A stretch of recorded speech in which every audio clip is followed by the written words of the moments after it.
राज्यसभा में उपसभापति हरिवंश से विपक्षी सांसदों द्वारा किए गए अपमानजनक व्यवहार को लेकर 8 सांसदों को सभापति वेंकैया नायडू ने निलंबित कर दिया। अपनी करनी देखने की बजाय निलंबित होने के बाद 8 सांसद रात भर गांधी प्रतिमा के सामने धरने पर बैठ गए।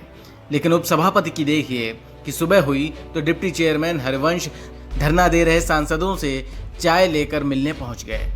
ये दिखाता है कि हरिवंश कितने उदार हैं। लेकिन विपक्षी सांसदों का व्यवहार यहां भी हैरान करने वाला रहा। निलंबित सांसदों ने उनकी चाय पीने से मना कर दिया। वहीं हरिवंश द्वारा चाय देने पर पीएम मोदी ने ट्वीट के जरिए कहा, बिहार की धरती ने सदियों पहले पूरे विश्व को लोकतंत्र की शिक्षा दी थी। आज उसी बिहार की धरती से प्रजातंत्र के प्रतिनिधि बने श्री हरिवंश राय जी ने जो किया वो प्रत्येक लोकतंत्र प्रेमी को प्रेरित और आनंदित करने वाला है। इसके अलावा दूसरे ट्वीट में पीएम मोदी ने कहा, यह हरिवंश जी की उदारता और महानता को दर्शाता है। लोकतंत्र के लिए इससे खूबसूरत संदेश और क्या हो सकता है। मैं उन्हें इसके लिए बहुत बहुत बधाई देता हूँ।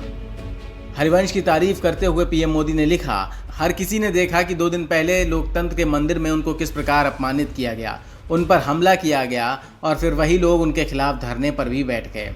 लेकिन आपको आनंद होगा कि आज हरिवंश जी ने उन्हीं लोगों को सवेरे सवेरे अपने घर से चाय ले जाकर पिलाई। हर किसी को उपसभापति के इस आचरण से खुशी हुई, लेकिन सांसदों के मन में क्या है ये भी जनता देख रही है।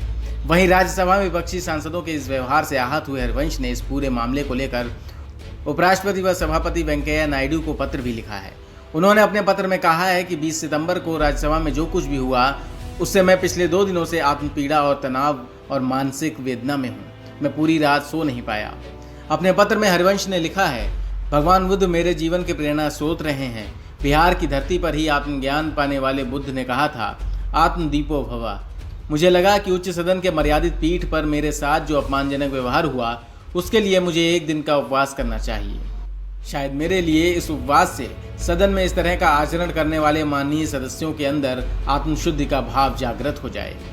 अपने पत्र में उन्होंने लिखा कि मेरा यह उपवास इसी भावना से प्रेरित है। बिहार की धरती पर पैदा हुए राष्ट्रकवि दिनकर 2 बार राज्यसभा के सदस्य रहे।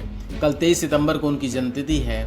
आज यानी 22 सितंबर की सुबह से कल 23 सितंबर की सुबह तक मैं इस अवसर पर 24 घंटे का उपवास कर रहा हूँ। उन्होंने कहा है कि कामकाज प्रभावित ना हो, इसलिए मैं उपवास के दौरान भी राज्यसभा के कामकाज में नियमित और सामान्य रूप से भाग लूंगा। जाहिर है सदन में उस दिन जो कुछ भी हुआ वो हैरान करने वाला था। तस्वीरों में भी देखा जा सकता है कि कैसे सांसद मर्यादा की सारी सीमाएं भूल गए। News room post, Delhi.